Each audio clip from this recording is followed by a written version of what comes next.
বিএসএফকে কাঠগড়া এলাকা তুলেছেন, আজকে বলছে যে ক্যাম্পের জন্য জমিতে টাল বানানো হয়েছে, কিন্তু আজ তিনি নিজেই বললেন যে পুলিশেরও দায়িত্ব আছে, অর্থাৎ রাজ্যেরও দায়ী আছে। তাহলে এতদিন উনি উল্টো বলে আসছেন কার সাথে? উনি আজকে যা করেছেন ভোটের রাজনীতির কথা বলেছেন। তিনি বলছেন ভুটান থেকে জল এসে উত্তরবঙ্গে বন্যা হয়, আসাম থেকে লোক এসে সার্ভে করছে, তথ্য সংগ্রহ করছে, আর বিহার ঝাড়খণ্ড থেকে লোক এসে এখানে আইন শৃঙ্খলার অবনতি করছে। উনি একটা ধোয়া তুলসী পাতা।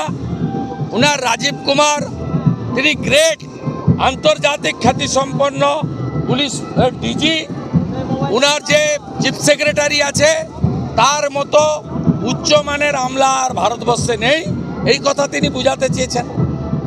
দাদা, তিনি এর আগে মশা যখন ডেঙ্গু হয়েছিল বলেন বাংলাদেশের মশা বসিরহাট বনগায় ঢুকে গেছে।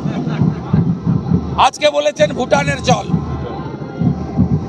দাদা, ভোটার তালিকায় গরমিল নিয়ে এতদিন আপনারা